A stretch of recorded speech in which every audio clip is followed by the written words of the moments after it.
Bonjour mes frères et sœurs, bonjour à chacun et chacune. Que le Seigneur nous accorde de vivre pleinement selon le modèle qu'il nous a montré. Que le Seigneur nous inspire en ce domaine. J'aimerais lire avec vous 2 Timothée 3, verset 10.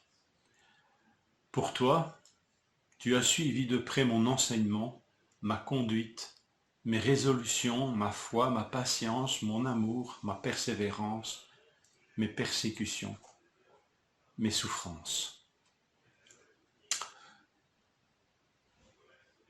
Posons-nous cette question, quel modèle pour nos vies de disciples? Sans conteste, nous devrions tous pouvoir répondre, Jésus, Jésus-Christ. Celui-là même que l'Esprit nous montre comme modèle, que l'Esprit travaille à manifester dans nos vies selon ce modèle divin. Pourquoi donc ici l'apôtre semble s'y substituer et s'ériger lui-même en modèle pour Timothée? Mon enseignement, ma conduite, mes résolutions, ma foi, ma patience, n'est-ce pas là? Usurpation d'identité et, n'est-ce pas là, prendre la place de Christ?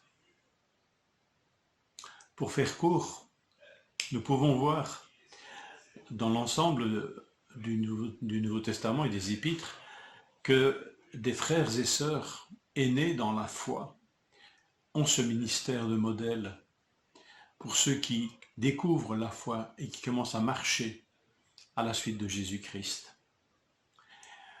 Ces hommes, ces femmes sont non seulement capables de transmettre la saine doctrine, mais aussi de l'incarner dans leur vie, dans leurs valeurs, dans leur caractère. C'est un ministère auquel le Seigneur nous appelle tous et toutes. On pourrait le rechercher ensemble, mais ce n'est pas l'objet de cette courte méditation. Les apôtres ont pratiqué ce discipulat selon le modèle de Jésus, leur Seigneur et leur Maître. Il n'y a pas d'ambiguïté. Les apôtres ne sont pas les seigneurs de la vie des disciples, n'ont rien de divin, et ils en sont bien conscients. Ils sont, à leur mesure, une incarnation des modèles proposés à la vue des disciples pour marcher à la suite de Jésus-Christ. Dans des temps troublés, il est des modèles qui peuvent nous servir de boussole. C'est un petit peu ce qui se passe ici. Les temps que Paul annonce ou envisage ou prédit à Timothée, ces temps seront marqués par des hommes qui feront de la contrefaçon spirituelle, qui proposeront aussi des modèles. Mais les disciples avisés sauront discerner le vrai du faux. Ils feront de la contrefaçon spirituelle, disais-je, l'apparence de la piété, c'est de ça dont il est question. D'ailleurs, c'est de ces hommes que Paul parle dès le verset 1. On a l'impression que dès le verset 1, Paul brosse un tableau de la société en général, mais il dresse un tableau de ceux qui manifesteront une vie contrefaite, une fausse piété, et qui pourront détourner des disciples de la vraie voie, de la vraie foi. Le caractère d'un chrétien digne de foi présente ces traits.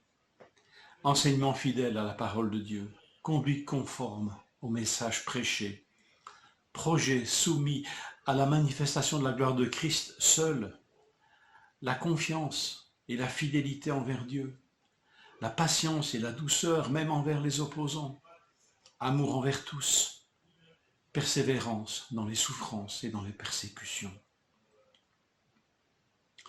Suis-je sensible à ces traits manifestés dans la vie des responsables, des anciens, des pasteurs, des mentors, des prédicateurs à succès, enfin tout ce que vous voulez, tout ce qui se présente comme étant modèle?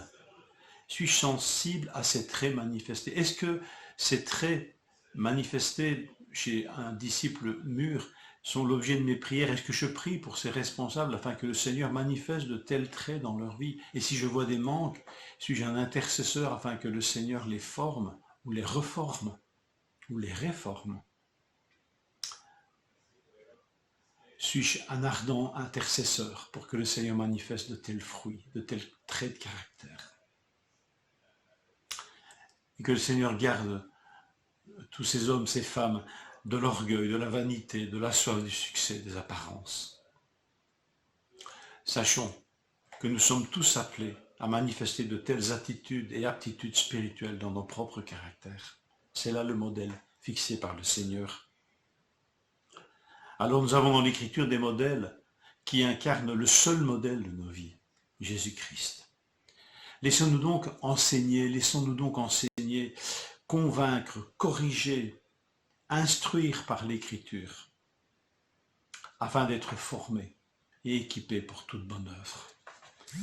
Toute Écriture est inspirée de Dieu et utile pour enseigner, pour convaincre, pour corriger, pour instruire dans la justice, afin que l'homme de Dieu soit formé et équipé pour toute bonne œuvre. Que le Seigneur nous dirige vers ces modèles, ces seuls modèles crédibles aux yeux du Seigneur.